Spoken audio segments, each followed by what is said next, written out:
Okay, and with that announcement, I'd like to welcome everybody tonight to the September 2021 meeting of the El Dorado Hills Area Planning Advisory Committee.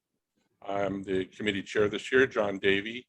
Brooke Washburn, our committee secretary, is here tonight. Our vice chairs, John Reslier and Tim White, had conflicting schedules tonight. Tim's at a LAFCO meeting, so they won't be joining us, but the meeting is recorded and we'll make available for everybody to be able to refer to it probably by the end of the day tomorrow.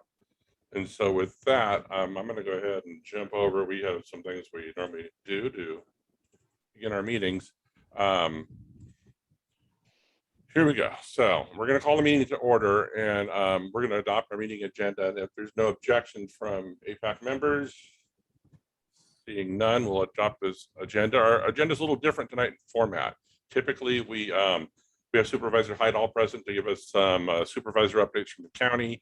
And we're normally focused on projects or reviewing development concepts in El Dorado Hills. Tonight, we're focusing strictly on traffic, and it's something the community's been asking about. It's primarily the traffic, Saratoga Way at Finders Way, with a new connection that went live last year in May. This is a meeting that we had intended to present earlier to the public. However, the Caldor fire emergency had a significant impact on county staff and residents everywhere, to be honest. So the interest of trying to get out of the way of that emergency, we delayed our meeting for from August into September, and then really since the emergency grew in scope, we elected to find this alternate meeting date. So this is not our typical date. We're about an hour early, but here we are, and we're glad to be doing this. So moving along, the first thing we do is we provide an opportunity for residents to provide some public comment or questions. We might not be able to answer anything, but it's primarily for anything that's not on our agenda tonight. So our agenda tonight is about Saratoga Way. So if there's any public comments that aren't intended for the Saratoga Way discussion, I ask attendees to raise their hand, press, I'm trying to like *9 on your Zoom application if you want to, on your phone if you're dialed in, want to make a comment, and you use the raise hand button if you're using Zoom to watch us tonight. So, we have Robert Williams, so I'm going to grab Robert, and Robert, I'll ask you to unmute. And then I would also remind anybody who's making a comment tonight, when you're done with your comments, go ahead and mute yourself when you're done. So, hey, Robert, the floor is yours. Yes, thanks, John. This is actually a question for Raphael, and that has to do with the traffic issues pertaining to Carson Crossing and White Rocks roads. Any plans that may be associated with the Highway 50 Empire Ranch extension that may, I understand, may loop through Carson Crossing Road or some other alternative approaches. Basically, my question is, if you have a moment or two to address where those extensions will go and what the alternative routes are looking like, because at the August 10th supervisors meeting, you presented two alternative approaches that may be used as an extension to Highway 50. And I understand there are several others, including Carson Crossing. So if you could address that, that'd be terrific for us down here in the Heritage Village area. Thank you.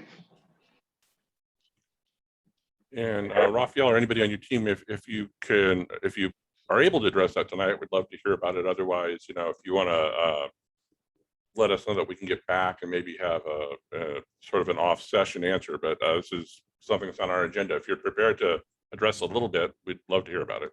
Sure, John. Can you hear me right now? We can hear you fine. Okay, perfect.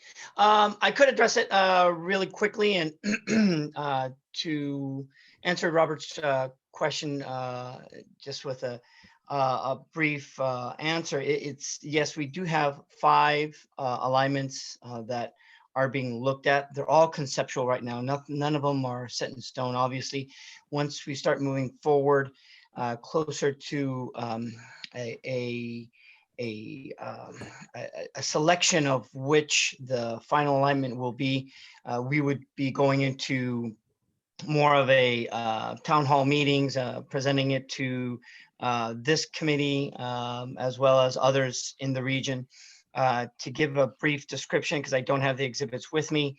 The alignments look like essentially one of them that goes from Carson Crossing straight up to Empire Ranch, deviates directly into Sacramento County and straight up to Empire Ranch. Another alignment comes in way down off of South Latrobe, off of a connector road that would have to be newly incorporated and or inserted into the general plan. Once again, going into Sacramento County, and then that one would probably follow the alignment of, oh, I forgot what the What's county. Loviet? It's the one that has the RC airplanes on it along Okay, yeah. Alongside of the road there. Follows that alignment all the way down up to Folsom. Another alignment would take that connection going then straight into Sacramento County again, and up to Empire Ranch. And then another one would have a combination of a variation of those three alignments. The one with Carson Crossing, the one with, oh, now it's driving me crazy. Now I've got to look into what the name of that road is, and I apologize. I've got Google Maps up, so I'm just going to quickly look it up because I'd hate to give misinformation. And that road is, there's Latrobe, in El Dorado Hills. And what is the name of this road? Of course, Google is not bringing it up Yeah, quickly. I find it hard to find it when I'm looking for it. It always is, of course. Well, it's not popping up, but as soon as it does pop up, I'll bring it up. But what we can do is at a different meeting, John, we can go ahead and if you'd like, I can present those 5 options to your group here. Well, that'd be great. I know that's something that's become a little more prominent in discussions around, the potential development south of 50 along Latrobe. And I know it's something that had been talked about a long time ago and kind of fell off the horizon. But I know that's something that a lot of people have been asking about. So yeah, when the opportunity is appropriate for us to review maybe some of those alternative alignments, or if you think you're closer to presenting something Sure. more on point to the board, we'd love to have you back for that. Not a problem. Sure.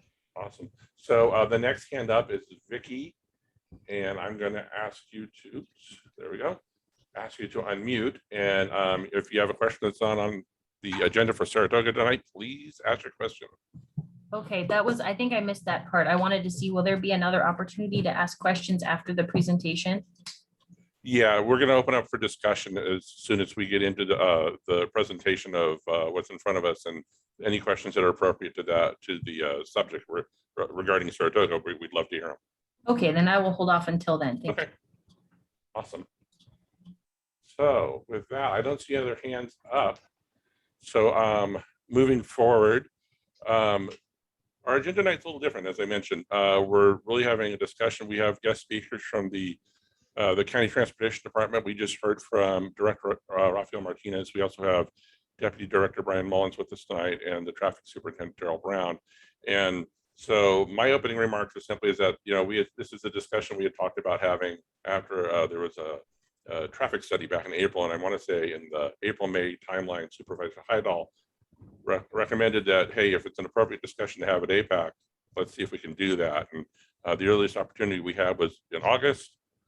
Caldera Fire, the least of its impacts was interrupted our schedule. And so, I want to remind everyone tonight that county employees, Transportation Department, Planning Department, all sorts of, Health and Human Services, massive impact for our county staff with this fire.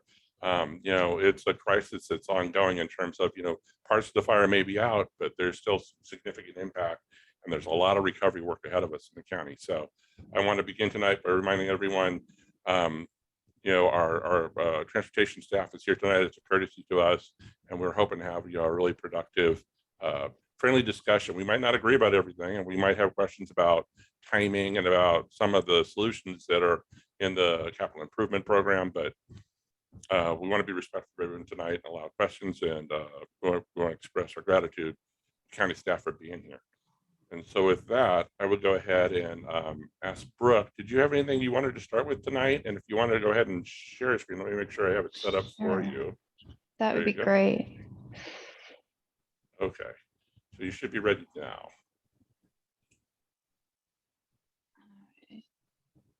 Can you see my screen? Yes. Okay, great. So full disclosure, I live in the affected area off of Finders Way. My house is actually this one right here. So I have a bird's eye view of the intersection between Finders Way and Saratoga. That being said, I've spoken at length with a lot of my neighbors, and I thought the best way to go forward was maybe to express some of the safety concerns that we've all experienced, and to do that through some videos that I personally took of the intersection. See if it'll, okay. So here's a video taken of the Finders Saratoga intersection. And the number one concern that I've witnessed is the passing of vehicles through the bike lane that's on the right-hand side if you're traveling east, when somebody tries to turn on left onto Finders. And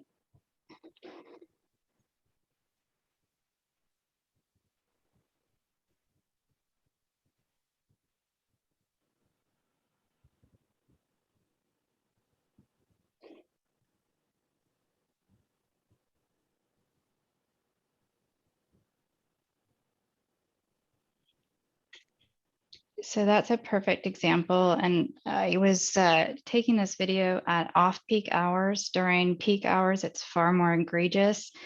And where I'm standing, you can see there's no sidewalks, and I'm literally standing on the corner in the dirt area off of the roadway, but you can see how fast cars travel. And you can see with that bike lane, and you can correct me if I'm wrong, but I believe over 40 miles an hour, the bike lane needs to be anywhere between 7 to 8 feet in width. On either side of Saratoga, it doesn't meet that width. And when those cars travel into the bike lane on the right-hand side, right in this area here, it abuts, the bike lane abuts sharply against a fence. So there's a lot of safety concerns regarding children that use that bikeway, where those children will be able to go if a car goes into the bike lane.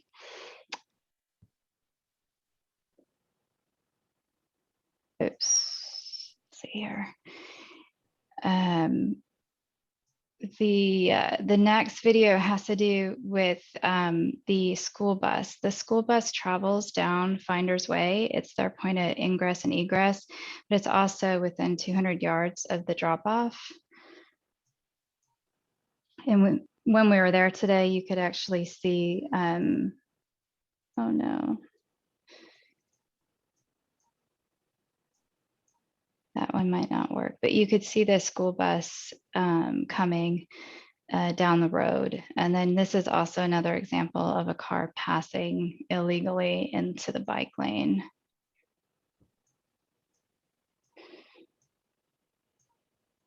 So let's see here if this one will work. This is another example of what happens. Cars turning right onto Finders traveling westbound, they'll go into the bike lane, and because there isn't a sidewalk and people that are walking in that area on the bike lane or riding their bikes, they don't have anywhere to go. There's quite a steep ravine that's in that location.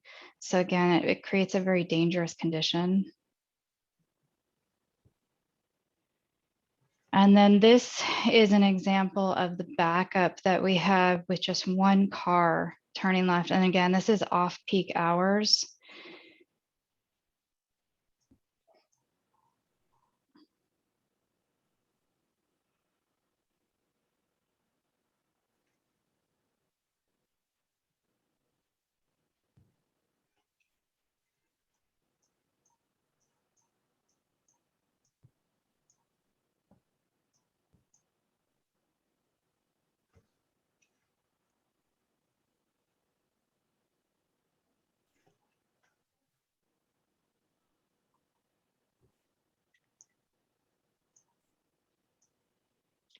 That's my son in the background. He's 7, and one of the reasons why I did engage so many neighbors in this is because of the impact to the kids. And my son is 7 and walks this area quite frequently. Some of the other concerns that were relayed to me relate to the April 13th, 2021 study that was done. A lot of people expressed concerns regarding the COVID effect on the volume of traffic on that day. Also, the fact that the Saratoga Estates was not occupied. I believe in the traffic report that was cited by Kimberly Horn, I believe, did the Saratoga Estates traffic study. They estimated at the time that there would be 200 units occupied. In April, I believe there were far short of 200 units that were occupied, and we had already met an LOS of B at the time. And then there was also a notation about the sight line. This would be the sight line at the intersection as you approach Saratoga from Finders and you look in the west direction. That sight line, I don't know what the mechanism was used to evaluate the adequacy. That 45 miles per hour coming at that sight line is acceptable. So if we could go through that evaluation as well. Personally, it is extremely difficult looking up in the westerly direction. I don't think the weed control efforts worked. It's very difficult to see vehicles that crest the hilltop. And by the time you do see them, you're often seeing them far too late and stopping short in the intersection. This is a better image of Finders Way to show you the sidewalk ends abruptly as you exit the Crescent Ridge neighborhood. There are no sidewalks. This is a remainder parcel that is owned by Parker Development. They do not do any weed control in this area. And this is the sightline area over here that people have such trouble with. Most importantly, too, the gravel area that people use to walk disappears as you approach the intersection, and it is a very steep grade. So if you are not walking in the lane of traffic, there is no place for somebody to walk short of falling down the hillside. So that's something that we'd like to have taken into account, is some room for the pedestrians to actually utilize and get to the bike lane. You can see it better here. This gravel area where my son is standing is literally about a foot in width.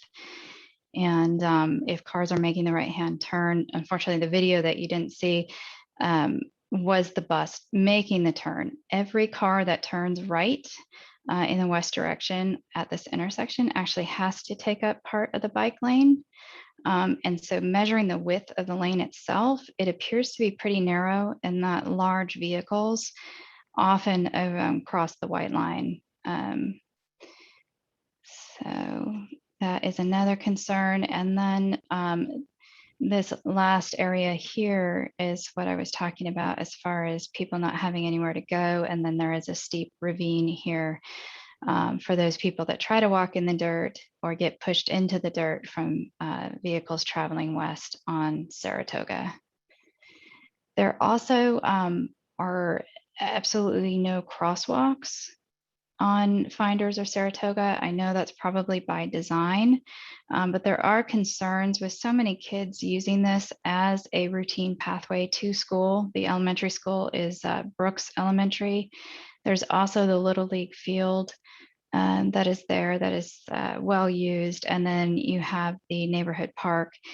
And also note, this pathway is the main point of ingress and egress to the new community park that's being built in Saratoga Estates. So for children to access that park, there literally is no sidewalk for them to get there. Again, the idea being maybe if you have a crosswalk and some protection for the kids, especially those that are either leaving school or Little League, if they have to cross the Saratoga to get in the proper bike lane to travel east, they are protected. At this point, they would be making an unsafe cross. And I believe those are all of the concerns that I've received. If there's any pictures you want me to put back up, I can. And there's also some other maps that I can put up. But I think I've kind of given you the 20,000 foot view of the main safety concerns. And I think that the general consensus among those that live in the neighborhood is a four-way stop would minimize or limit a lot of the potential risk to harm, mostly to the children. Alternatively, we'd like to know at what point in time or what is the proper measure to achieve a four-way stop at that location, knowing that this is going to be a main artery that abuts a freeway. How do we make this intersection safer, especially for the children that use it so often? Okay. Well, I know we have one question right now, but I think I'd like to get through and allow the transportation department staff to share anything that they have with us tonight. And then after that, let's all jump in and ask good, respectful questions, and hopefully we get some answers. And Raphael, anybody on your team that would like to jump in right now? John, probably what I'm going to do is I'm probably going to start it off, Okay. and then I'll hand it over to either Daryl or Brian if I see fit, and then we'll go from there. So welcome everybody. As John Davies said, my name is Rafael Martinez. I'm the Director of Transportation for El Dorado County. I apologize, I don't have my video on, and it's because for whatever reason my bandwidth is slow. I think my kids are probably either Zooming or on the TV, so I apologize for that. Essentially, I'm glad that we are taking this opportunity to address the concerns of the community, because so many times the community doesn't see some of the ongoings of transportation, doesn't recognize the constraints that we have and the reasons and justifications and the warrants that we have to abide by, either by the federal government or the state of California, in incorporating and or mitigating traffic, whether it's a stop sign, four-way cross section, speed limit signs, left turn pocket. All of these are dictated by multiple guidelines and policies and procedures set forth, as I stated, by the federal government and or the state and or the federal. And I will probably let Daryl go into the details in a little bit as to what the warrant analysis dictated. And he'll basically go into, that is our kind of I would say our Bible of transportation. It sets the parameters as to what type of traffic control device we install at any given location, whether it's a signal, stop sign, speed limit signs, whatever the case may be. But to go over how this situation all occurred, rewinding, this used to be a dead-end street that basically practically ended right there at Finders, with the incorporation of the developers' parcels and the roadway that connects to those parcels to Folsom and to parts of El Dorado Hills. the circulation changed drastically, as you can all imagine. Now, initially, the proposition was that only a 2-lane road be incorporated as part of the original development.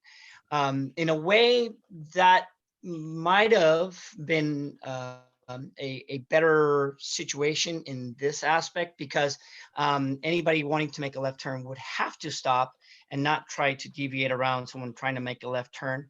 And with 2 lanes of traffic, the current volumes, which I think are somewhere between 12 and 14,000, and Daryl will probably quote me wrong a little bit later. It's still acceptable per the guidelines, as I said, stated by the state of California and federal government. But with persuasion by your District 1 supervisor, Supervisor Heidel, the Department of Transportation insisted on the developer that they incorporate the full 4 lanes in as part of their conditions of approval, and it would be to the extent of where their existing impacts would be based off of their frontage of their road. Now, in hindsight, could we have potentially extended that to the Finders area? We could have, but at the time, and currently at this time right now, once again, the numbers and the volumes don't produce the acceptable minimums that we need to justify that type of improvement, whether it's a 4-way stop or a left turn pocket.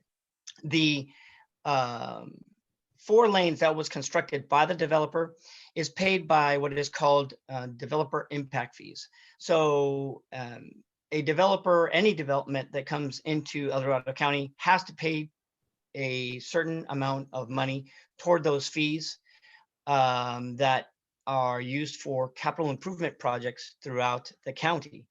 If you're building a development in El Dorado Hills, those development impact fees are going to stay pretty much in El Dorado Hills. If you're in Cameron Park, Diamond Springs.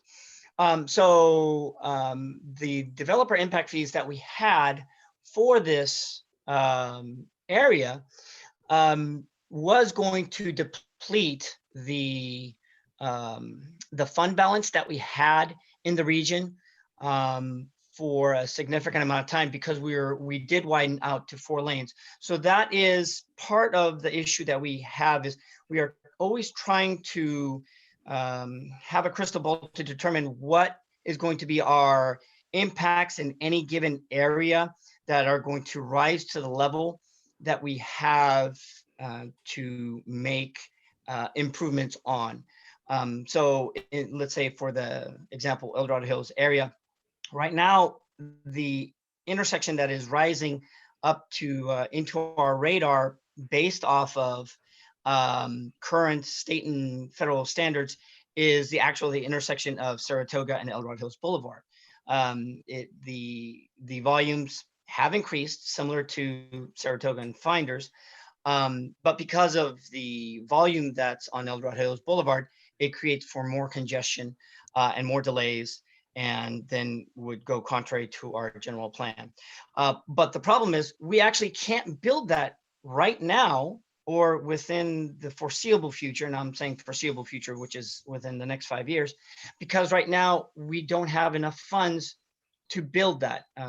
Like I said, the fund balance that would have built that was utilized for the widening of Saratoga to 4 lanes. So that's the complex, difficult situation that El Dorado County has, is we're always trying to weigh out making improvements to a certain roadway based off of what we think the volumes might be. And as you can see, it wasn't to our initial estimates, which we were coming up with approximately 9,000 to 10,000 vehicles around this time. We're a little bit higher than that. although still within the acceptable standards based off the state and federal government. But nonetheless, we have been looking at that intersection to try to see if there are improvements that we can make in the meantime. And once again, I'll let Daryl elaborate on that, because I believe that we had installed certain signs. We have modified some of the striping. We have done several studies and in trying to determine if we were going to have to make improvements, further improvements at the location sooner than later. And they haven't risen yet. Now, I'm sounding like a Debbie Downer, so let me give you some good news, is that as more development comes in, more money comes into that fund, more opportunity arises.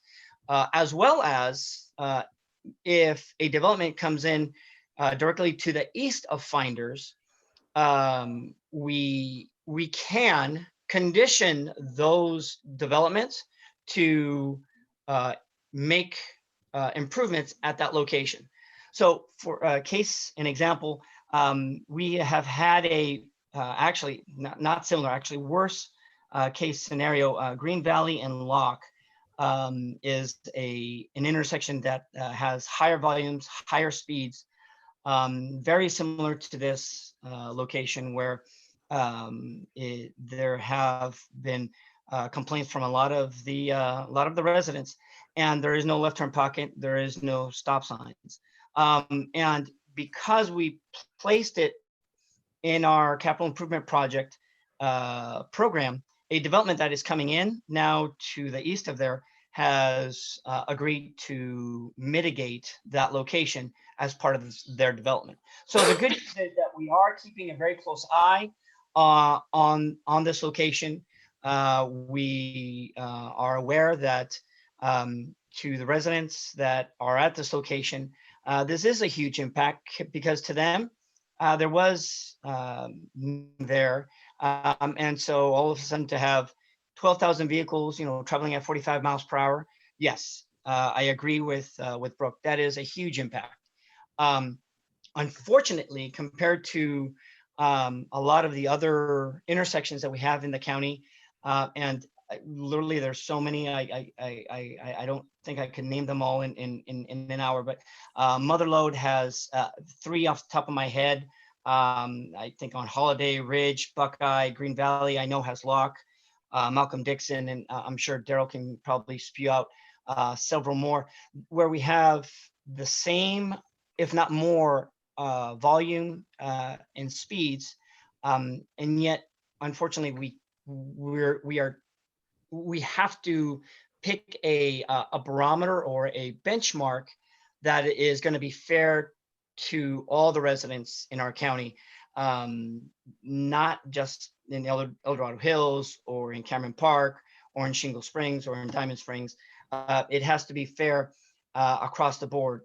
And so these other locations are on our radar as well, and Daryl studies them on a regular basis and or as complaints come in to see if they rise to that barometer where we need to incorporate that intersection into the capital improvements project program. So with that said, I'm probably going to hand it over to Daryl so he can go over some of the numbers that we have over there. He can go over the warrant analysis and how we base our decision off of that barometer that I was talking about. And then I'd be glad to take any further questions as to why we choose these numbers or how we do our data collection. Why are these numbers acceptable to the state or the federal government? And we can definitely go do a back and forth, John. But with that, if you're okay, I'll hand it over to Daryl so we can go over the numbers. Yeah, let's go ahead and go through what you guys have prepared, and Okay. then we'll open it up to everyone. Okay, sure. Daryl, why don't you go ahead and give them the numbers as to what we did in our study. Yeah, so I think it was last February, I was taking some phone calls, and so was John Hydall, and I took about 4 or 5 calls from the public, and they asked me to go. Raphael asked me to go look at this intersection. One of the ladies I remember, she asked me to go look at it. She says, "You just sit there and watch it, and watch some of the close calls." I go, "Okay, well, sounds good." So I decided to go down there, and I looked at it, and I decided to go back on a school day, which was April 13th, and I hooked up with my traffic techs, and I said, "Okay, we're going to do it's already open. Let's go look at this, and let's go get AM peak and a PM peak, and then I see a midday peak also. I'm going to go look at." So we went out and counted traffic on April 13th from 7 to 9. I did the 2 to 3, and then Jimmy went back from 3:30 to 5:30. So those were our areas that we caught the peak traffic for that day.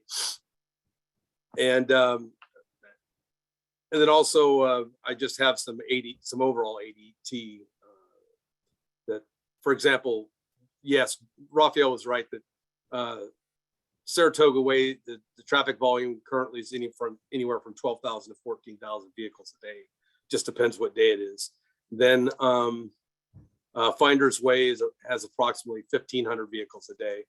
And that was just to show a benchmark for what Finders Way is. So after that, after we got the traffic count data, I asked the DRE to load those peak hour traffic, those turning movement counts into Synchro to see what we would get. And basically we got that Saratoga Way and Finders Way operates at level service B, which is really good. And for the AM, midday, and PM peak of the day. Then also with that data, you can see if it meets warrants for signals and for always stop, and it didn't. And I pretty much knew it wasn't going to meet signals for sure. I was pretty sure, and I knew it wasn't going to meet always stop warrants, because the side street on Finders Way is really small. It's 1,500 vehicles a day. And so basically I think you'd need 5,000 or 6,000 vehicles a day for that intersection to trigger always stop. So that was the problem, is that there's not enough side street volume, and the delay's good. Obviously it's level service B. I have other intersections like that have like 22,000 cars a day. The side street volume on another street entering it's 1,200, and everybody wants it, but it doesn't meet traffic signal warrants or always stop warrants. It's weird. That's just the way it is. But it has to meet the warrants. So unfortunately it didn't. So that's where we got that data and how we came up with that. And then we looked at, I looked at corner sight distance and stopping sight distance, and I got that the corner sight distance was adequate to 45 miles an hour, and stopping sight distance is good to 55, which is good. That's good. And 45, sure, I guess everybody wish it was 50, 55, but unfortunately that's all I got. So, which is currently the speed out there, it's gonna be 45 miles an hour. So that's what we have there. And then I looked at, and then I just watched, Jimmy and I both watched, and we saw 4 issues with some vehicles that were basically just like what you saw, Brooke, the aggressive driving. It was crossing double yellow, passing on the right, honking, coming over the road, and just basically, or non-committal behavior. Someone would pull out, make a left onto Finders from eastbound Saratoga, just crazy stuff. And he'd just sit there in the middle of the road. He couldn't commit. And then someone popped over and he finally got out of the way. Just weird things like that. Yes, people pass on the right. It happens at every 3-way intersection I have. And it's just one of those things that it's unfortunate that some people just don't use the road safely and prudently. They tailgate you, they pass on the right, they're aggressive, and it's unfortunate. That's the way it is. And that's why we buy insurance, because this happens all the time and it's all over the county. So anyway. That's about all I have for right now, unless you have more questions. Well, Daryl, what is the crash Oh, per million? well, yeah, yeah, good point. There's no collisions out there currently at the intersection, which is good news. So here's some good news. Is that everybody was doom and gloom that there was gonna be all these collisions out there. And there hasn't been one collision, CHP reported collision, in about 1.5 years. So that's really good. That tells you that it is operating. Unfortunately, you can have hundreds of near misses before you get a collision. And I know that everybody, it's like, well, you got to do something, something's going to happen. Well, that's why I say we buy insurance, is because you're buying insurance because you're putting your money on the come line that something will happen. And so, and it's unfortunate, but the good news is we have no collisions. So right now, for example, I think what Raphael's asking me is I have this highway safety manual, and you can look up for a 3-way intersection, side stop controlled with the ADT, and it'll give you an approximate expectation of collisions per year. And this should have about one collision in a year. And so far we haven't had any, and it's been 1.5 years. So that's really good. But that doesn't mean that one year, another time, something might happen. Yes. But that's every intersection has that kind of risk, depending on the speed of the intersection and the volume through it. So I have collisions all over the county. So is that what you wanted, Raphael? Is that what you wanted me to explain? That was it. And essentially that's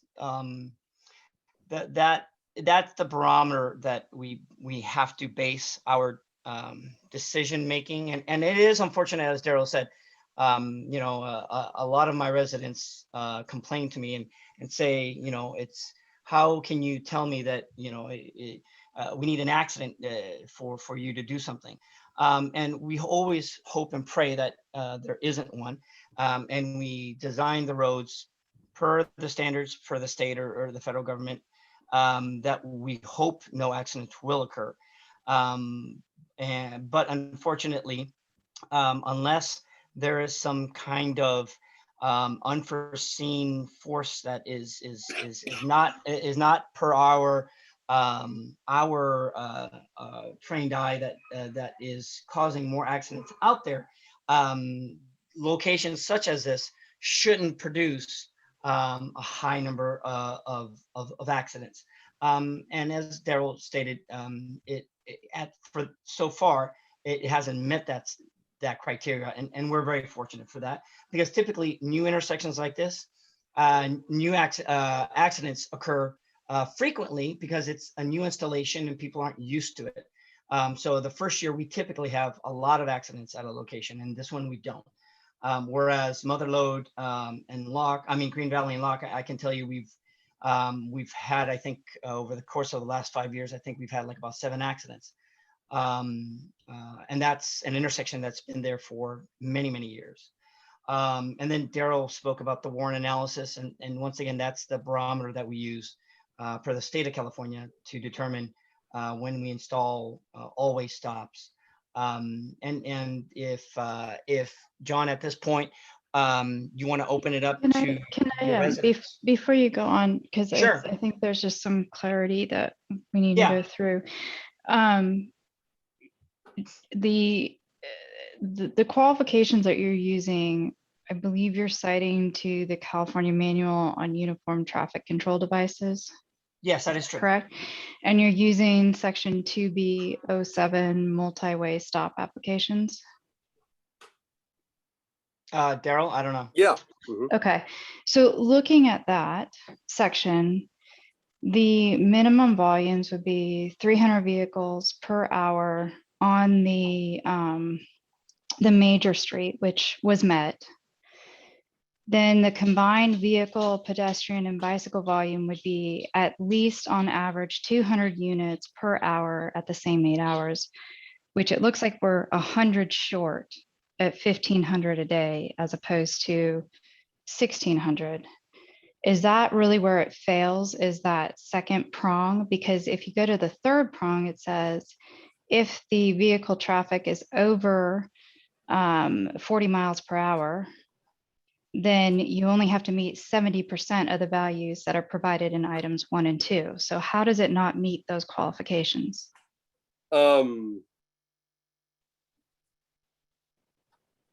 It's where traffic, let's see, what do I got here? No crash history. And the minimum volumes in the minor street are 34 vehicles per hour, which is far below the threshold of the 70% of the 200 of the But 140. I thought you said it was 1,500 for that day. No, that's total ADT, vehicles per hour. Vehicles per hour. So, Yeah, if you can explain that, because I yeah. think. So we used the vehicles per hour. Okay, and so when you do the model, basically, and I did, to tell you the truth, I didn't do it, and I don't have the exact run right here, right now, but it doesn't meet it because of the side street volume. And I don't have it right in front of me right now, but it's 1,500 cars a day. That's what you have a day. But when we did you type in the hourly counts into the model, then that'll tell you if it meets warrants or not. It's not you see? I appreciate that. I'm trying to understand which hours, because I know you weren't out there for the day that we're talking about. So the total number of vehicles would have been just that single day, April 13th. Yeah, it would have been that day on one of those peak hours. Okay, so at some point during those peak hours, it didn't average out to 200 units. Right. Yeah, you don't ever get 200 units on the side street in an 8-hour period. Okay. The total number of vehicles, though, was that done during an 8-hour period or a 24-hour period? How is that measured? That's usually 24-hour period. So what you do is you go out and you take the count. So we set up a counter on Finders and we ran a 24-hour count, and then that's what you get. That's just a full day. And that's the same thing with the volumes on Saratoga with the 12,000 to the 14,000. Yeah, I was just wondering what the measurement is. Is it 24 hours or if it's 12 or 8? Yeah, the 1,500 vehicles is 1,500 vehicles per day. So vehicles per day. Okay. And then turning just to Wilson Boulevard is right there, and it had no traffic on it. This would just be a qualification for a signal that was decided because there was an engineering study that warranted it, because Wilson was not open at the time. Right. So I think the developer did his traffic study, and they looked at the traffic volumes on Wilson, and then the ultimate build out, and then they got that they built the signal. Got it. But those volumes can't be applied or used at any other for justification on any other intersection. No, so essentially what it is because at build out, so in another 20 to 30 years, we know that volume is going to materialize. And so that we don't have to, as the department, build it now, because you get a better economies of scale if you're all building it all as one. It's then not a criteria or burden on us to have to build it 20 years from now. But at this time, the signal and or the stop sign that's at Wilson, just a ways from the signal, are not justified. It's just, it was put in by the developer since he's already there, economies of scale, and then we don't have to build it. It's going to be needed for the volumes at a much later date down the road. Right. No, and I appreciate that. Just trying to cover some of these questions that I know are coming because we've discussed them. Sure. So then going to the stopped site distance that you were talking about as a measurement, Can you provide a little bit more clarity on what that is? Are you saying that the 45 miles per hour was justified because at the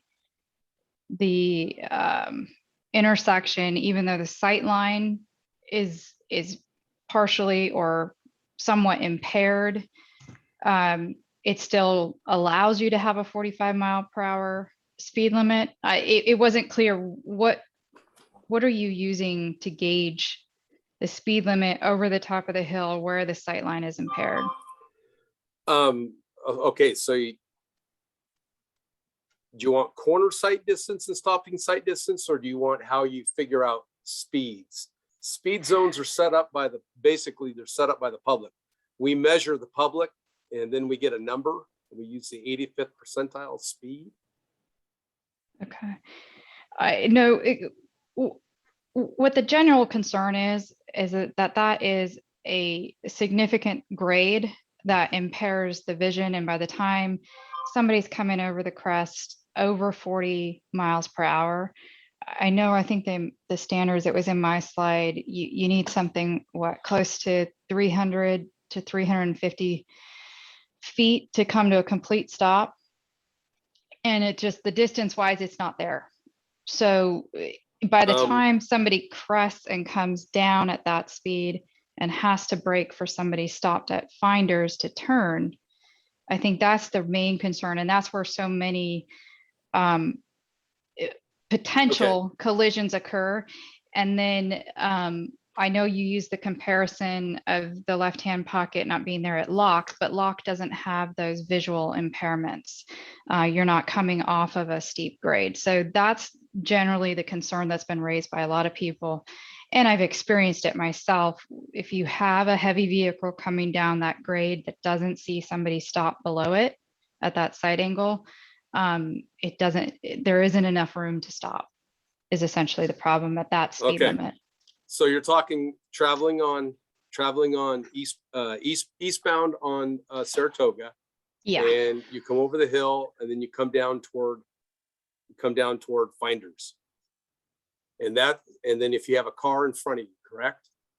Correct. So if somebody is stopped at Finders to turn, that's stopping sight distance.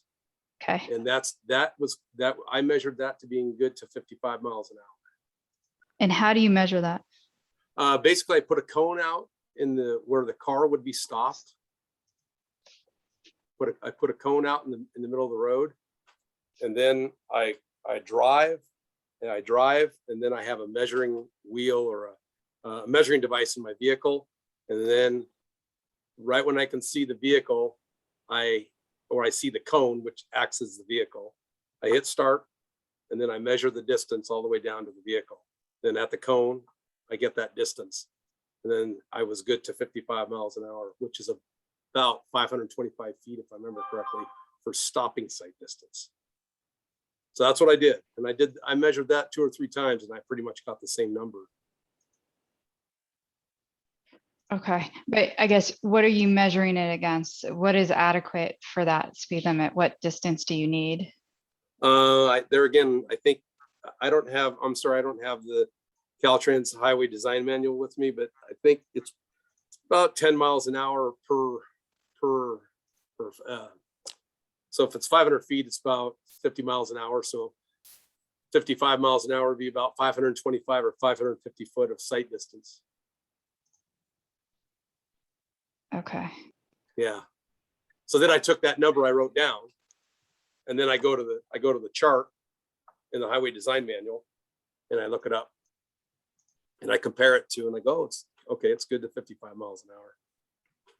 And we can, if you'd like, Brooke, get you the highway design manual section chapter exactly where we get those values and those criteria from. Yeah, I think it would just help for people to understand. Yeah, what these decisions are based off of, and put it into context. No, I completely agree that I don't want my public and my residents to think that Daryl and I are making up these numbers, because by no means we base all our decisions off of the highway design manual or the MUTCD manual uniform traffic control devices when we make our decisions, because then that's the fair way of doing it so that nobody could say we're being preferential to anybody. Fair enough. I appreciate that. And so then along the lines, Raphael, what you were saying, if there is a neighboring project that is to be developed and a traffic study done for that neighboring project, and that study says there should be a four-way stop, or it changes the volumes and is used as justification, then that could be a basis for having a four-way stop at Finders in Saratoga or even Arrowhead in Saratoga. Actually, I don't even need the justification. So I'll go back to my Locke and Green Valley location. That one is not warranted yet. It actually still hasn't met the warrants, and that's why the residents over there scream at me so much, because they've been dealing it for so long. But because we incorporated that into our capital improvements project, and because the development recognizes that they're going to have such pushback or criticism from the community that is off of Locke, they've taken it upon themselves to incorporate that that improvement as part of their development.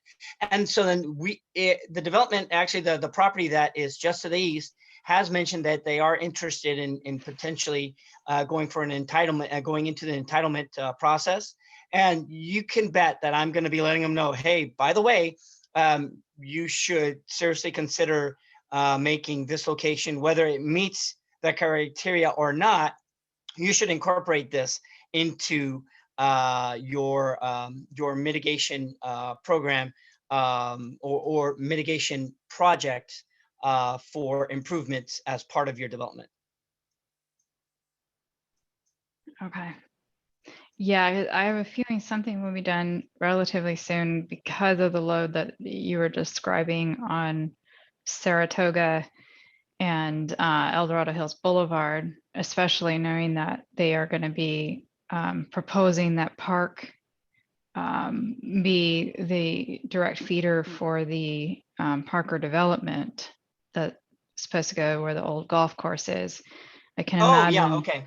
that is going to come into question now. I know that I mean, at high peak levels, traveling that road for school drop off and pickup, we're at a level F already. You have to wait through at least 3 to 4 signal cycles to get through the left-hand turn lane at Saratoga.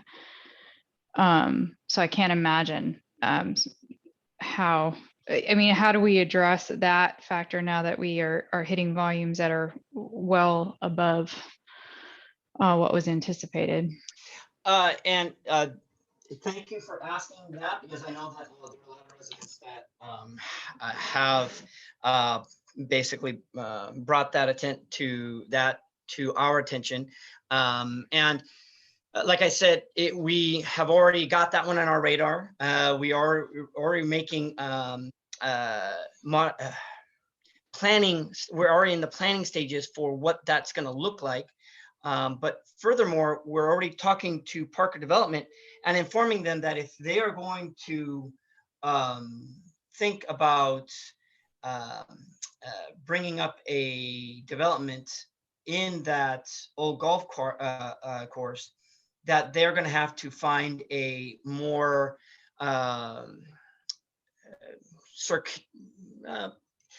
greater improved circulation to what they were proposing originally. So that intersection is possibly not going to operate at any successful level of service if their development is going to be connecting right at Saratoga. So they are currently to basically say they are back at the drawing board to come up with a new circulation so that it's not going to impact El Dorado Hills Boulevard as much. But we're still looking at that location with any future funds that we get out of the TIMFI program to improve the intersection of Saratoga. We're hoping, I'm crossing my fingers, that within the next 5 years, I can get enough funds to improve Saratoga and El Dorado Hills Boulevard within the 5 years, if the funds come in the way we're projecting them. Okay, and just a side note, my last comment would be, well, Parker Development does own the remainder parcels at abut Finders Way and Saratoga. So an interesting Oh, do they really? coincidence.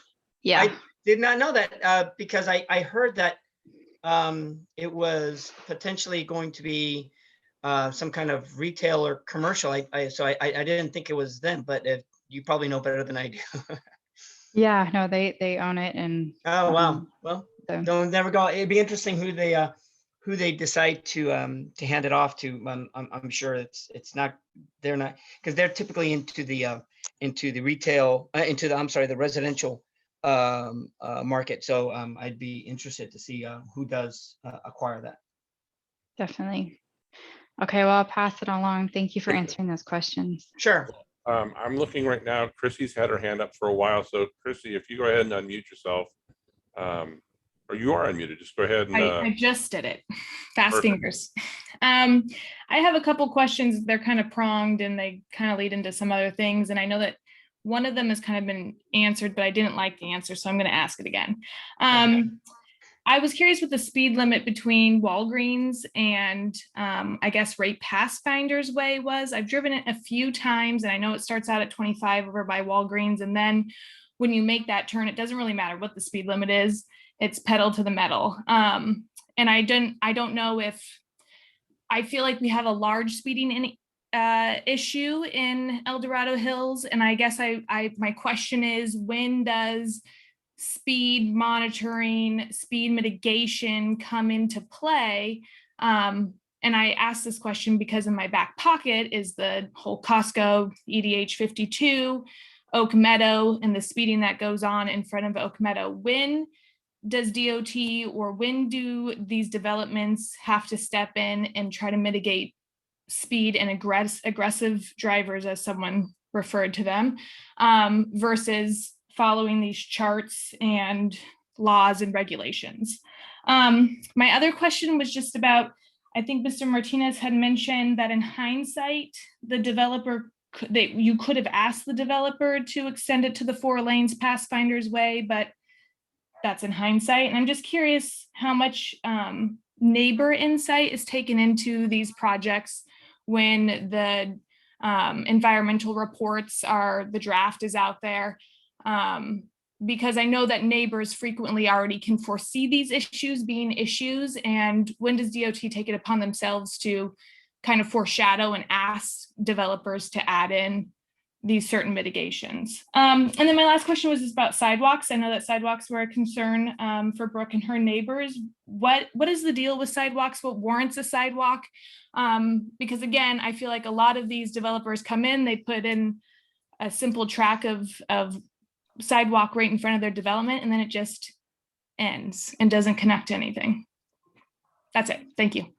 Okay, so I think I heard 3 questions there. I will try and systematically answer them to the best of my ability. So in terms of the speeding, we have a very close relationship with CHP. We meet with them regularly to find out, because residents complain to Daryl as much as they do to CHP and the sheriff. And we, all 3 of us, sit down in a room and determine, okay, where are the locations that we need to monitor? Where are the ones that we see an issue? Where are the ones that need to give most attention to? And for the most part, what we do is we utilize CHP to the best of their abilities. Now, obviously, they can't be everywhere all the time.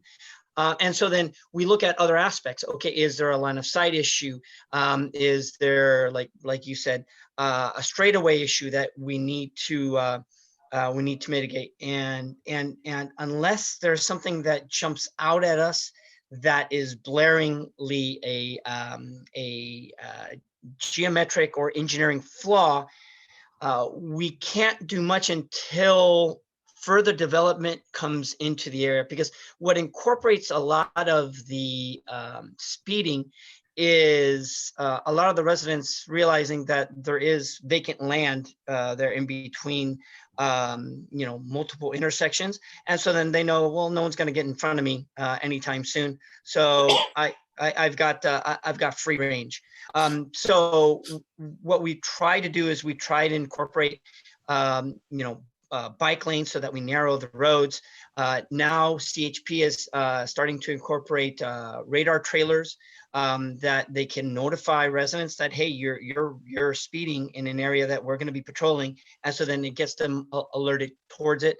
I agree with you that speeding is an issue, and I wish that there was a way of having more CHP in more areas. And we always try to design so that we don't incorporate these long stretches that are very wide and very open, encouraging people to speed. But unfortunately, this location, parallel to US 50, has that geometric aspect, and it does induce some vehicles, motorists to go faster than they should. But I will talk to CHP again and notify them that we would like them to take a look at the location once more. In terms of the sidewalks question, we incorporate sidewalks as developments come in. So the fund that I talked about earlier, that traffic impact mitigation, or TIMFI, as we like to call it, that is a fund balance that is revenue generated from developers. But we can't put in sidewalks throughout the entire county or throughout any given region area, because then we wouldn't have enough money to make other improvements where vehicular volume or traffic hazards do exist. So we force the developments to incorporate them in as they are modifying. What we hope is that there aren't locations that there is a significant flaw in pedestrian access. Currently, I am not aware of a mass usage of Saratoga from a pedestrian standpoint, and I get it. People aren't going to use it because it's not safe, and I completely understand and respect that. But at the same token, the Department of Transportation doesn't have the funds to incorporate them in locations where development hasn't already occurred, because we just don't have the funds to do so, unless, like I said, there is some kind of red flag or a flaw that is blaring and that is obvious for us to address. And then, what was your second question? It was just about neighbor insight when when DOT yes. makes their presentation during these draft environmental reports. Because when we talked about Montana, lots of neighbors expressed concerns about exiting out of our neighborhood, and it just kind of fell dead. It was just a dead end. Those input periods are done during either town hall meetings or planning commission meetings or board meetings. And unfortunately, they're done way ahead of when a development finally comes to fruition. I don't know if Daryl knows when this one came before the board or planning commission or to the level of a town hall meeting. But with any development, I can tell you right now, we go through a rigorous process of making sure that the community is involved, and then community action groups such as El Dorado Hills PAC, they get involved and we give presentations and we let everybody know way ahead of time of what it's going to look like. It just, unfortunately, those comments sometimes do fall then somewhere in the wind, because either they did not get addressed well and or they were addressed many years ago. And so I can't tell you right now at this moment when those comment periods occurred for this development, because I think it was many years ago, so I couldn't tell you. No, I understand. Yeah, I'll go ahead and jump in real quick on the sidewalks, which is a challenge, because a lot of people, we talk as residents about El Dorado Hills being sort of a rural community. And the reality is that El Dorado Hills stopped being a rural community in 1988 when we started approving 4,000 home specific plans. And, our roads, they couldn't keep up. Inside those projects, the roads are adequate. Outside the projects, they're typically not. And so the philosophy and approach of how development projects are approved and conditions, it's an evolving thing over the years. I know early on in the history of El Dorado Hills, nobody wanted sidewalks. They wanted it to be completely rural. They wanted no sidewalks inside the developments.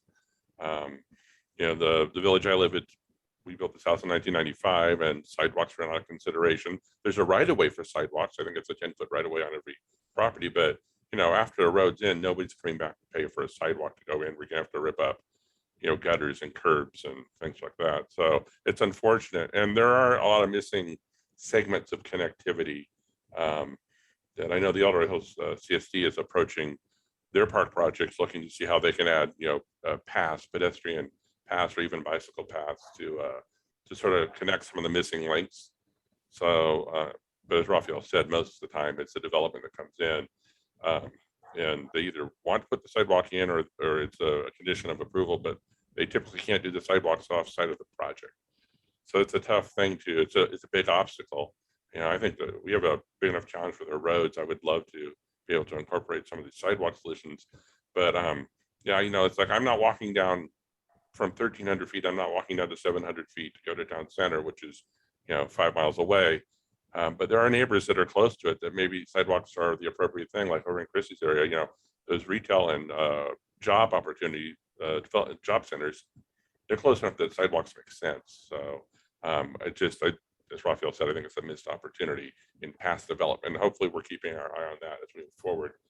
Yep, That's enough for me for this one, but Vicky's had her hand up for a long time. And Vicky, if you'd be kind enough to unmute yourself, let's see, push the button there. There you go. Hi, this is Brian Habersack, Vicky's husband. Hi. So at any rate, just wanted to appreciate the preparation that Brooke put into her presentation. Brooke, we live at 393 Platt, so we're right up the street from you. So a lot of the things that you had shared are things that that we would have shared. This is not a new issue with me, because in 2015, in April of 2015, I commented on the notice of preparation of draft EIR, and then again in May of 2016, pretty much the same thing. And I raised the issue, the traffic issue at Finders and Saratoga back then, and I made some suggestions at the time. I was going for a traffic signal, because at that point Wilson didn't exist, and it seemed to make sense with a higher volume of traffic that we would have a signal, or at least a left-hand turn lane and some control lanes to direct left-hand turning off of Saratoga onto Finders, and provide a deceleration lane on the in the westbound direction for people that might be turning right onto Finders Way. And and that never happened, and that's fine. We are where we are now. But one of the things I'd like to point, a couple things. One is, the traffic study that was done in April of this past year was done at a point in time when when Saratoga was just becoming known as a thoroughfare, right? When that was, I don't know when that was opened, but the volume of traffic then was not what it is now. So I would encourage the county to come back out and count, do another volume count. And if anyone wants to come to my house and ride around with me through the, go through that intersection at peak traffic, maybe you can drive. But it's a lot of the issues that Brooke raised in her commentary, they're very real for the residents here. A couple of other things, and maybe these are questions. There do not appear to be any speed limit signs between El Dorado Hills Boulevard and until you get west of Finders Way, cresting the hill going into where the new subdivision is. And so it's unknown to people that are driving, coming off of El Dorado Hills Boulevard, following Saratoga, really what the speed limit is. And so, we say that we have bad drivers and people violate the speed limits, but it's kind of hard to tell people what speed to travel at if there are no signs. And there also are no signs when you're coming eastbound on Saratoga, and you've got the hill that Brooke pointed out. We've talked about deceleration lane or deceleration times and time to stop. A simple sign that that would say something like, hidden entrance ahead or something like that, to warn drivers that were coming from the west going on an eastbound direction, just to let them know that there is a left-hand, people may be making a left-hand turn. And the other thing, final thing, Daryl, I think you had pointed out where you had put traffic cones, and you had your measurement wheel came down the hill and kind of measured things. One thing that happens, there's not always just one vehicle that wants to make a left-hand turn into Finders off of Saratoga. And so you have vehicles stacked up there. So the distance that you're measuring from the crest of that hill when you're coming from the Folsom direction, that distance is dramatically reduced when you have multiple cars that want to make a left-hand turn. So anyway, I'm not sure if I even asked any questions, but those are my comments. Well, thank you very much. I appreciate them nonetheless. I can say that the one thing I do, I can guarantee to this community and to this group is that we will not just have this meeting here today and then not look away and then not address this topic ever again. I'm sure that sometime next year, depending on when it's going to be a good time, we are going to do counts again to see where we're at. It's not only for the benefit of the community. We do that regularly in all our streets to make sure that something hasn't risen to a level that we were unexpecting. So yes, sir, I can definitely tell you that we will look at that again. Probably not this year, because our since we already looked at it again once this year, we'll probably do it again next year, and depending on the start of school and or the start of college, will either probably be in January or April. As to the signs and the speed limit, I think Daryl can address those, because I think we had installed some signs out there, didn't we, Daryl? Yeah, we did. So both eastbound and westbound, you have W2-2 intersection warning signs with underneath it says Finders Way. And I think I put up a cross traffic doesn't stop on the stop sign coming out of Finders Way too. So yeah, and then we do have a speed zone coming from El Dorado Hills Boulevard all the way to county line for Saratoga, which the 85th percentile on, if you want to bifurcate it with Finders Way, it was the 85th percentile was 4950 on the east side and 4950. So it's both were about 50 miles an hour. So we were able to downgrade the speed 5 miles an hour. That's the lowest you can go. So the speed will be at 45 miles an hour from Mammoth all the way to county line.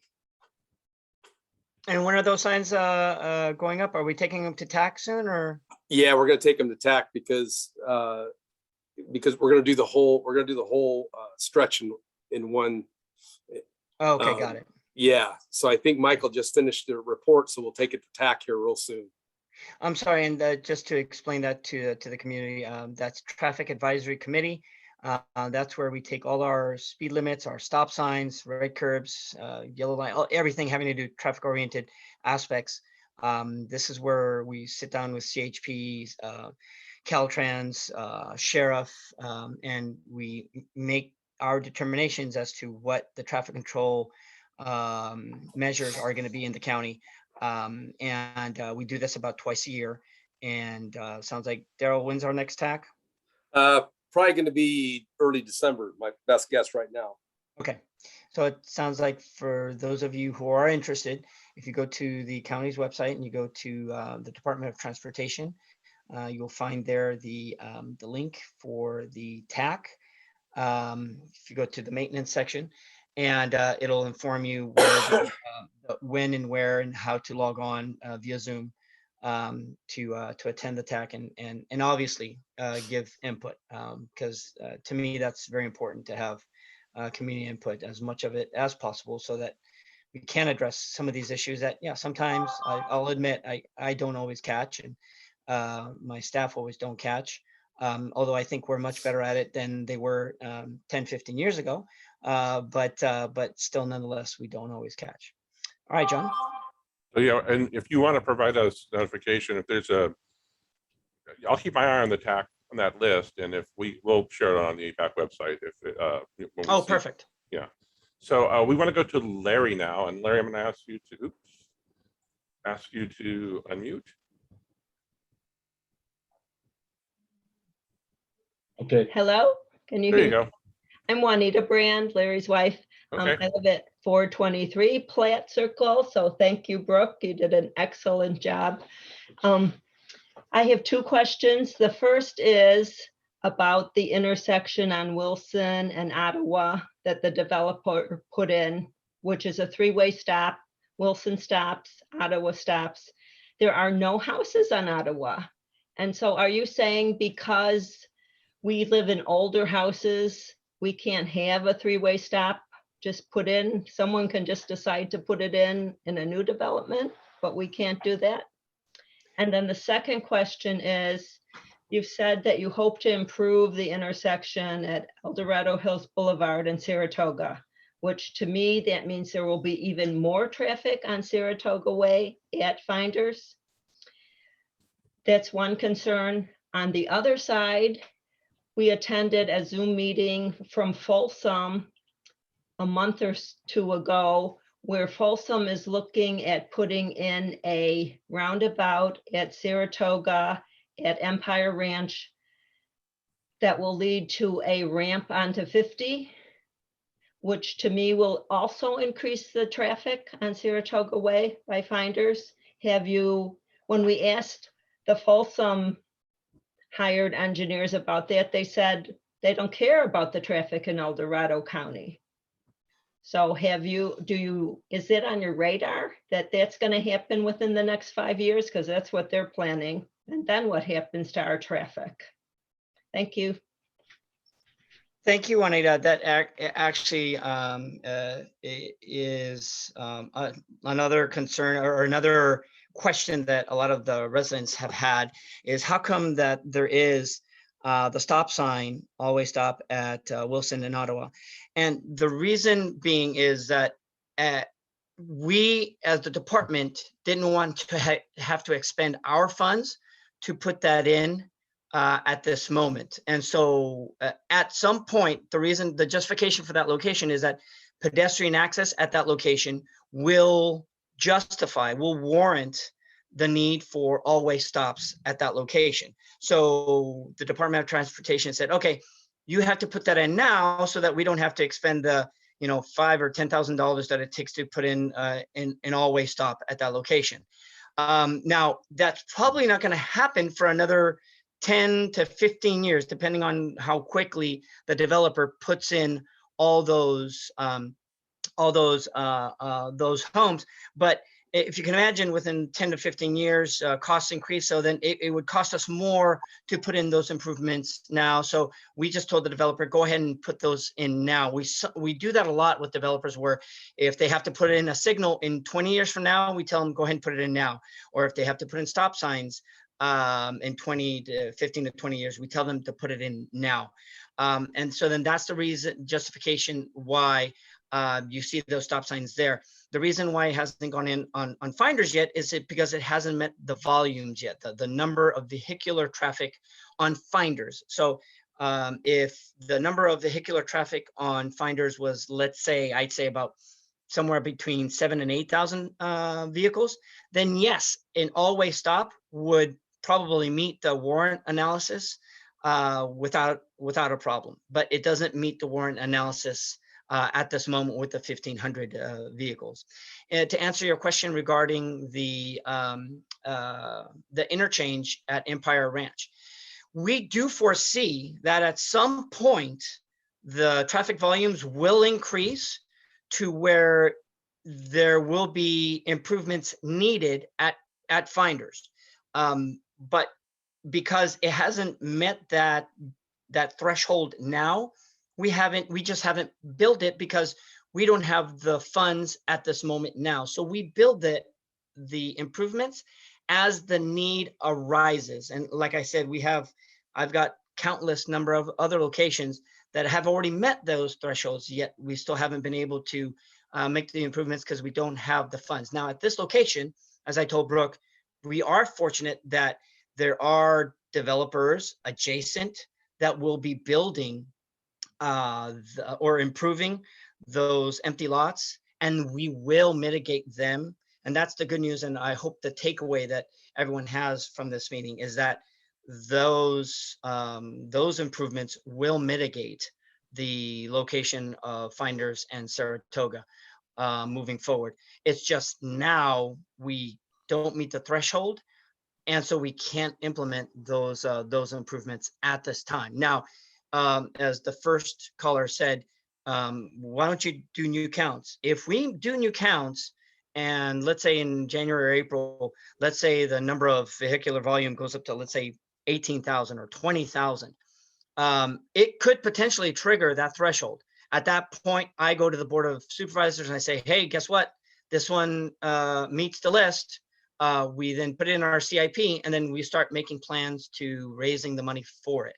So as soon as it does trigger, we make sure that we get it on our list of our planning list so that we can incorporate it and build it. But at this moment, right now, it hasn't met that threshold.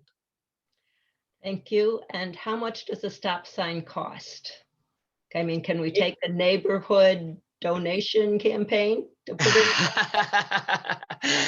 it? Juanita, that's a great question. And unfortunately, because I had it before, we can't do that either, because if it doesn't meet the warrant analysis, let's say somebody was to get rear-ended, and then somebody, because of the litigious society that we live in today, if somebody was aware enough, said, hey, you know what, this location didn't meet the warrant analysis, yet you guys put it in. You know what, I'm gonna sue the county of El Dorado for putting in this four-way stop. So we try to go by the standards that are set to us by the state of California, because that's like our bulletproof vest, to know that if we get sued, no, that's a state requirement. There's no debating that. So I wish there was, Juanita, but unfortunately, it hasn't. If it hasn't met the threshold, we can't. Now, if it's something else like sidewalks, we can maybe talk about incorporating something like that. But then you're looking at very expensive improvements. As to what you said, the cost is, it's anywhere between $5,000 to $8,000 to $10,000. It depends on how many stop signs, how much the paint that we have to incorporate. But then we also have to potentially have landings for ADA. So it all depends. That's why the range is so high, between I always say $5,000 and $10,000. Thank you. Thank you. So we're getting close to what we had said as a cutoff time, but we have two more questions. Hillary, I'll ask you to go first, then Josh, you'll be next. Hi, I'm Hillary Krogh with the Townhouses Association. I actually had a conflict at the beginning of the meeting. You guys started earlier, but you alluded to improvements at El Dorado Hills Boulevard and Saratoga Way. Can you be more specific?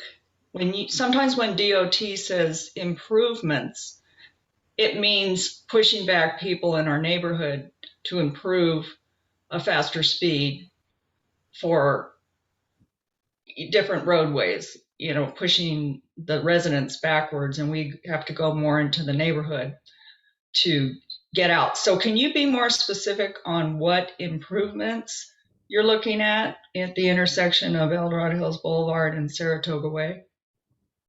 Yes, specifically a left turn pocket.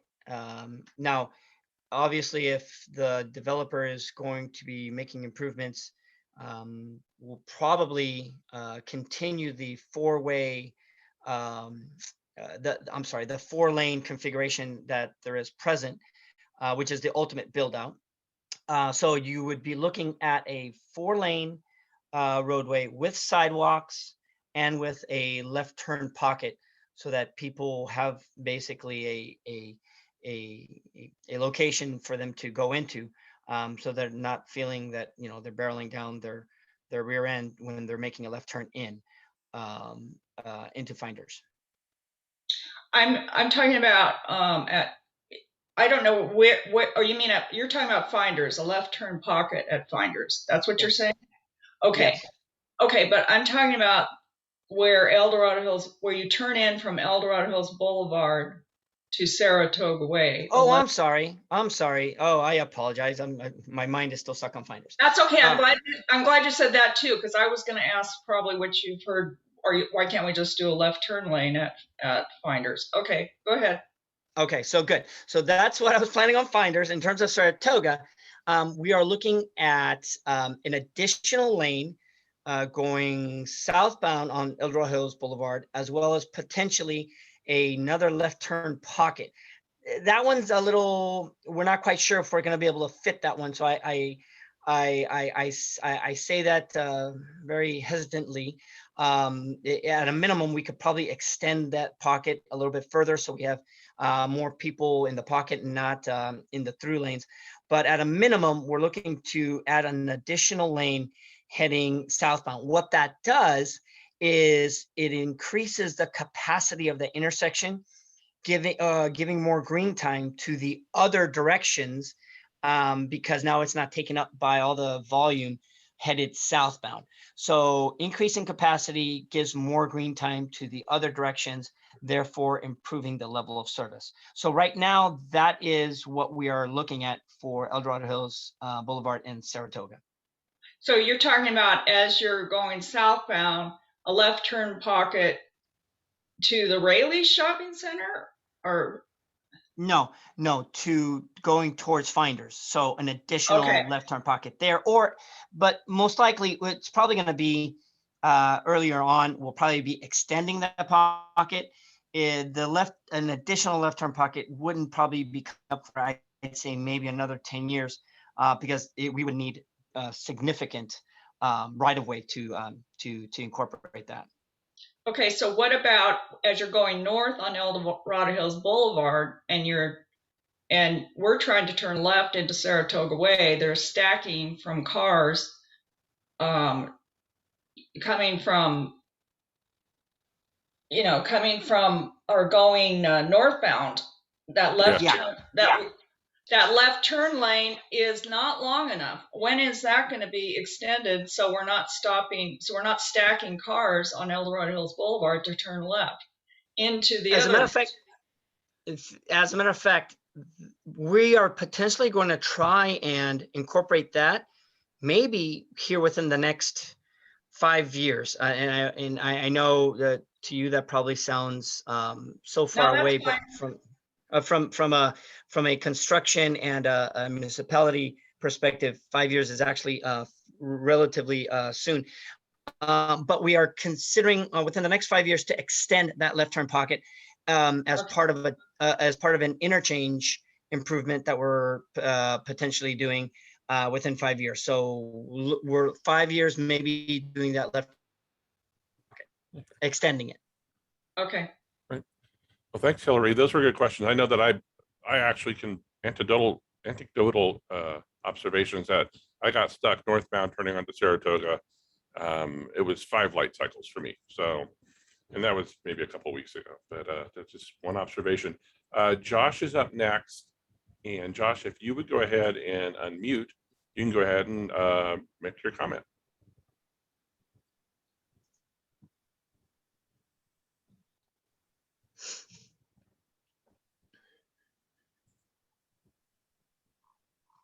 There you go. All right, can you hear me now? Perfect. All right. So I just have a point of clarification here. So I apologize if this has been gone over. I joined the meeting late. Back before the connection was made through Saratoga into Folsom, And I'm at 721 Platte in the corner, right behind Finders and Saratoga.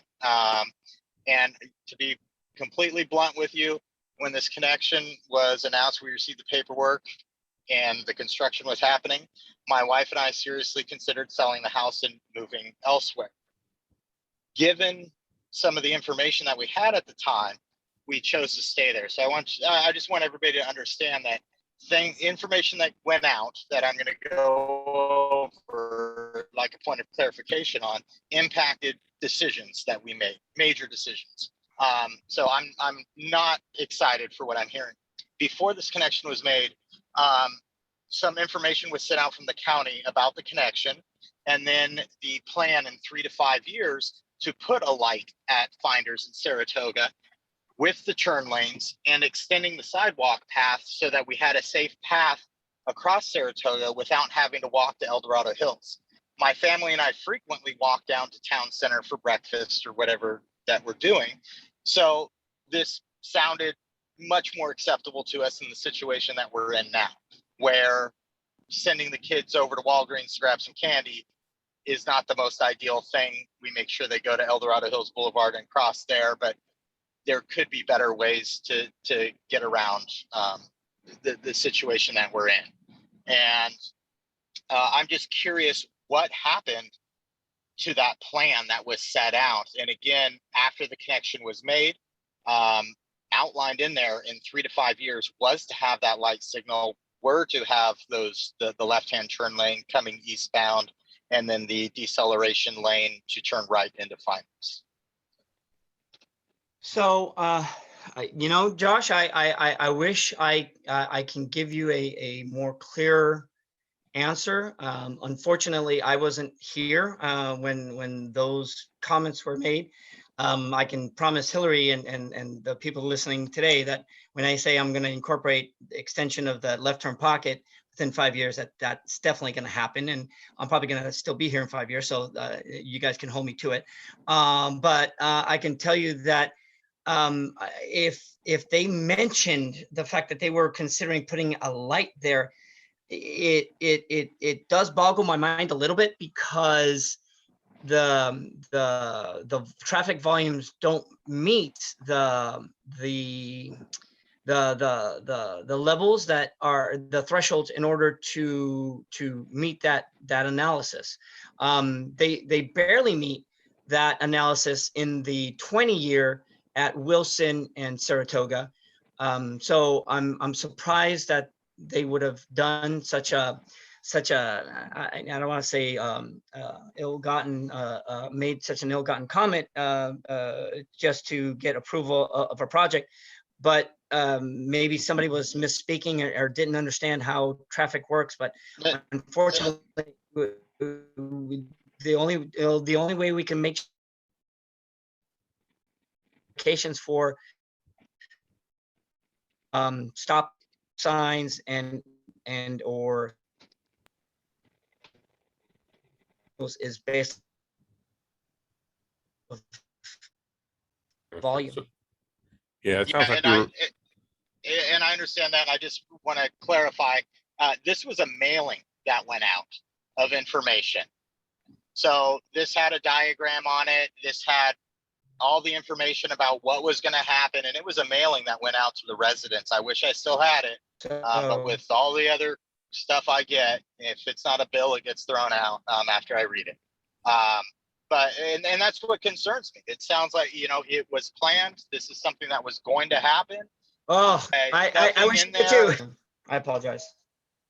Yeah, nothing in there gave me the impression that this wasn't budgeted, that this wasn't in a plan, that this wasn't part of the project. I was under the impression that the money was going to come from the new construction behind us, with those buildings that went in and the new construction with the Starbucks and everything else. That was my assumption. But nothing in there said that, from my recollection, that anything was preliminary or anything else, or by God, I don't know, to your point, why they would even put out that information if they didn't think it was going to happen. Yeah. And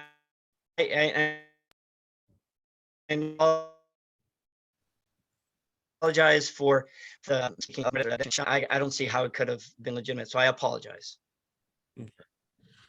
We have one last question. Let's get this one in from Corey. Corey, if you'll go ahead and unmute, then this is going to wrap it up for tonight. Hi, sorry, I'm getting away from the kids here. Thanks. All right, thanks for my time. Thanks for your time. I just had a couple questions and comments. The first one is, I understand the speed studies and the distance studies and all that. The problem is that nobody goes 45 on these roads. 45 would be fine. Coming down that hill, people are going 70, 75. Coming from Starbucks, they're going 65, 70.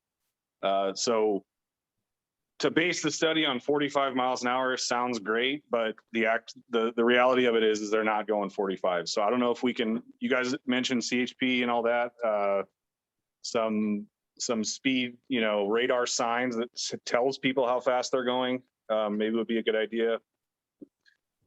Coming down the hill that we've talked about 100 times, if you go out there now, there's multiple skid marks that people are trying not to rear end, people turning left into finders. Some of them go up over the curb, and the only thing stopping them from going on the freeway is a chain link fence.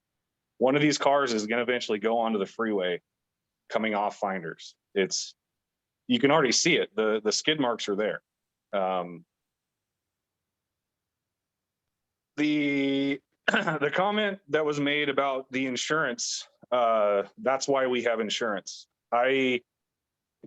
I felt insanely insulted about that. Insurance isn't going to bring my wife back and my kids back if something happens at that intersection.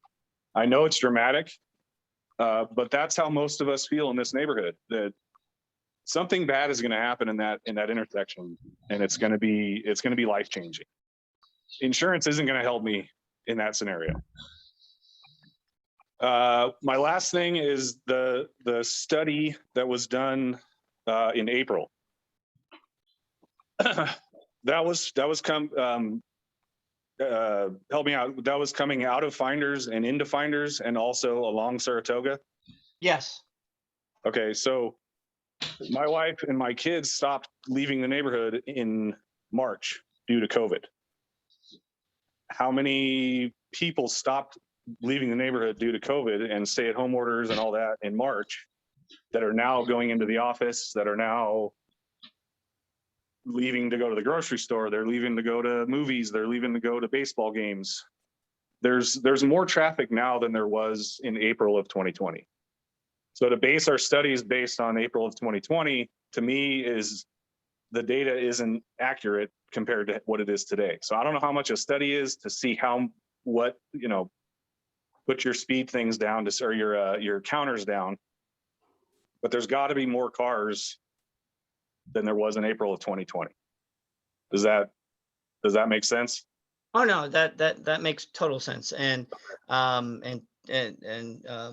think one of your residents also commented earlier to that effect that we should definitively do another study, and that is another assurance that I can give this group, is that we will go back out there to do another study early next year, whether it's going to be January or April. That's going to be between me and my staff to decide what's going to be most appropriate, what's going to try to capture the most volume.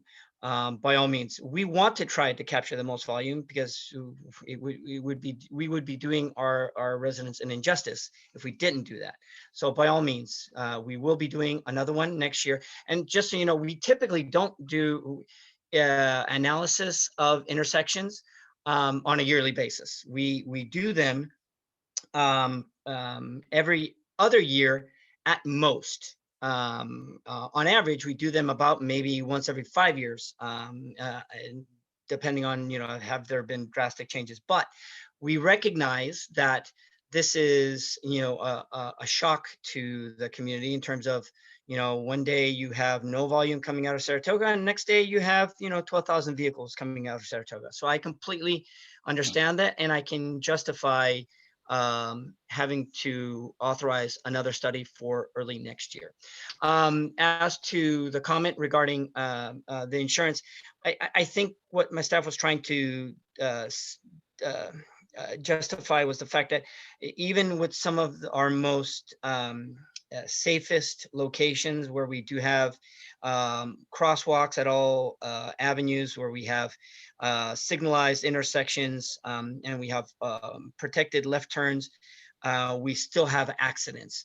And it is unfortunate that, motorists today are not as aware and are not driving as safely as they possibly can. And so that I think it's more of a statement that accidents can happen at any given day.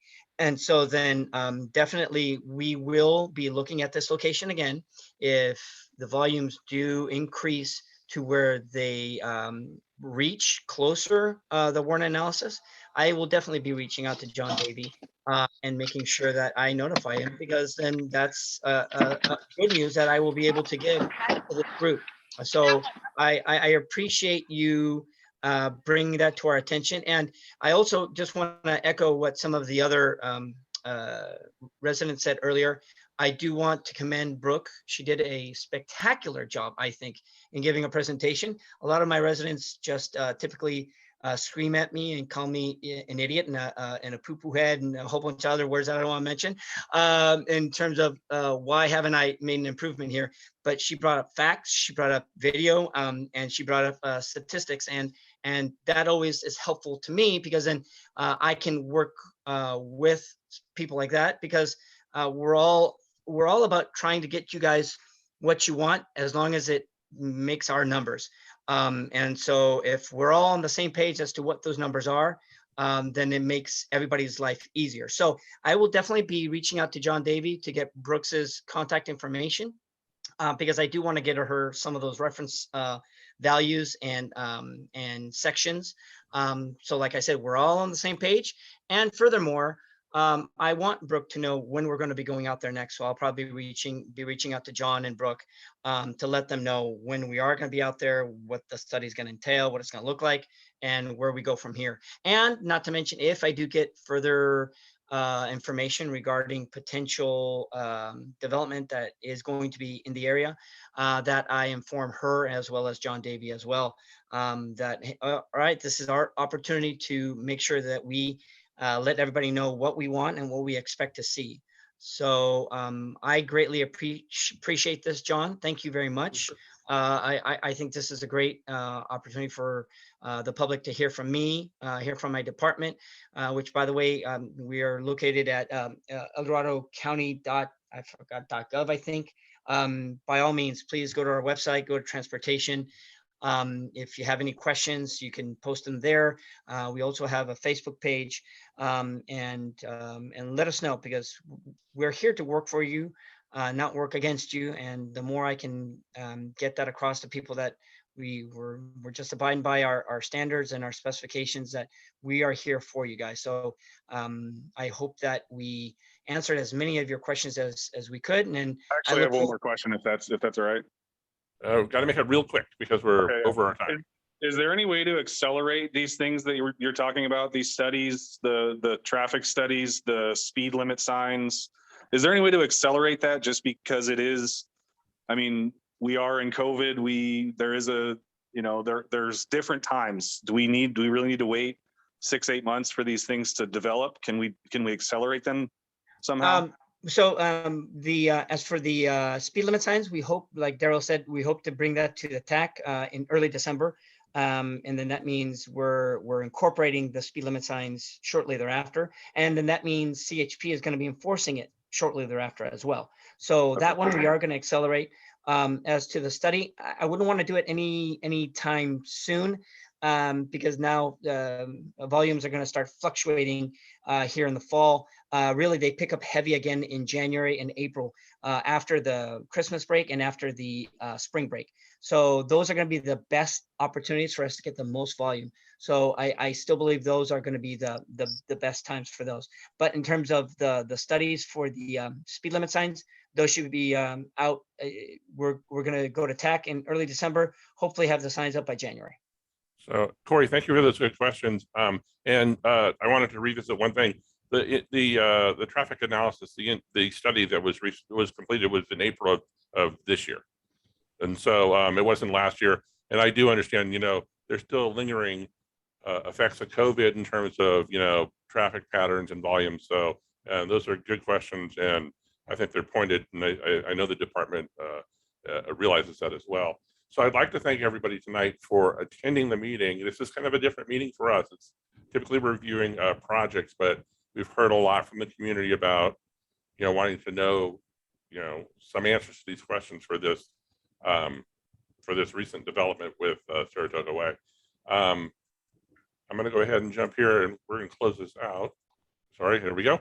So Saratoga Way, the extension phase 2 is actually in the CIP.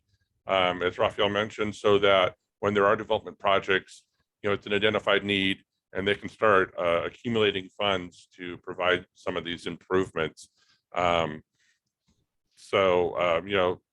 are estimates right now. When the 2020 CIP was out, the estimate was, we're talking about 10 years from, this recent connection being done. So we're looking at the earliest to be 2030 and then out to 2040. As things change, this could happen faster. It's in the CIP, so fingers crossed that we realize some funding sources and we can generate some improvements for residents. And with that, I'm going to go ahead and jump ahead. Our next APAC meeting is October 13th. Right now, we don't have any project updates. I'm waiting to find out within the next 2 weeks. If there's not enough new information to cover, we'll go ahead and we'll cancel the October meeting. We do have 2 presentations at our November meeting. So I know you're looking forward to that, everyone. But I'd like to thank everyone for attending tonight. I really like to thank the Transportation Department staff because this is a long day for them. And as we mentioned, we started the meeting, there's a lot of impacts in our county right now due to this, this fire emergency. We've just, I'd like to say we just went through it. We're still going through it and we're going to be going through it for a long time. So they're being pulled in a lot of directions. And we usually contribute to that just on an average year. This is a little different. So I appreciate that Brian and that Daryl and that Raphael were available to us tonight. And with that, I'd like to thank everyone else, and we'll go ahead and adjourn, and we'll see everyone in October, maybe November. So thank you one and all.